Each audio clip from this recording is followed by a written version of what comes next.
Good afternoon, fellow students. My name is Deja Peterson, and I will be doing my persuasive presentation on artists, architects, and writers. As I am an artist myself, a writer as well, and maybe in the future an architect, I feel that I am overly qualified to talk about this subject. In this subject matter, we are going to talk about how the government and society both degrade and really insult the artistic side of the world. First off, I'm pretty sure everybody knew that back in the day, people believed that the world itself was flat. But it took a group of artists, inventors, and probably even architects and writers to actually convince the world, as we know now, is round. Now we are well aware of this. There are many satellites in the earth that we have watching over us. Me recording right now is due to an artist who derived from a scientist, who derived from probably an architect and a writer or an inventor. I believe that artists with their citric mind is something is with a base foundation that creates a very, very creative and successful person, but not a lot of people feel that way. And I'm going to standpoint the ridiculous standpoints on why. Society views artists, writers, architects as lower class adults who's not ready for the real life. For an example, they feel that an artist don't handle any type of real job or real consequences or real problems and within a job. But in the contrary, an artist and from a standpoint as me are supposed to draw anything the painter wants. An artist have to be able to make something out of scratch with their own hands for you. A writer makes beautiful and cunning TV shows that shows good morals, fable, anything that you show your kids, you show yourself, and probably your dog for you. An architect build the house that you're probably standing on right now, and not a lot of people give into thought. Not a lot of people give into thought of the person who made the symbol of the famous Jordan, and not a lot of people give into thought of the famous person actually made the logo of Starbucks. This is what we call the pyramid scheme, where the lower class, or probably second to lower class, is making these endorsements for these millions of people while they are up top and we are handling probably maybe a 3% of that amount of money, even though we are not to be mean, but we are the reason why you are the way you are now.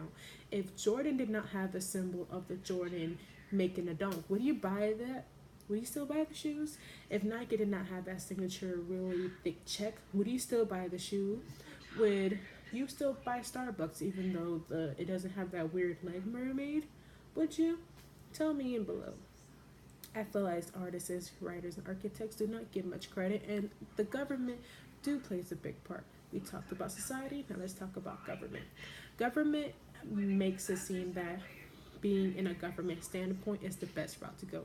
Not saying it's not, but at the same time, they make it seem that they're better than us. Besides presidents and the Supreme Court, but other than that, they feel that artists is a low point, and they express that in the most passive aggressive ways, as they allow society to view us as a bad person or not a good enough person. It's really degrading to us, as we are a group of individuals who try our hardest to make a living for ourselves and in some cases our family, and I feel that we should probably make more of a standpoint. I feel that the government should put more money towards the education of the school when it comes to arts as much as they put for science, math, and everything else. Also, I feel that if a young kid wants to be an artist, the government and society should not degrade it, because what's so bad about being an artist? We make a million nine things. If we want to talk about money, do you have any idea how much money J.K. Rowling made? And you even know her story. Do you have any idea what the famous person who makes DC and comic and Marvel makes, if we're talking about money, and probably why they're not a good artist? Even though money is not always the answer, and even though I named one of the most two richest artists and writers and architects who made a living, they went through so much with the government in society just to go through that. And one of their biggest problems that they always mention is the respect that neither of those two institutions shows to them. Also, to conclude, as I am an artist myself and a writer, and maybe in the future an architect, I feel that the government society should view us as more of an eccentric mind person as we help a lot of things. They should aid us more when it comes to making many things, especially architects, as we probably are the one who build the very building that they're at.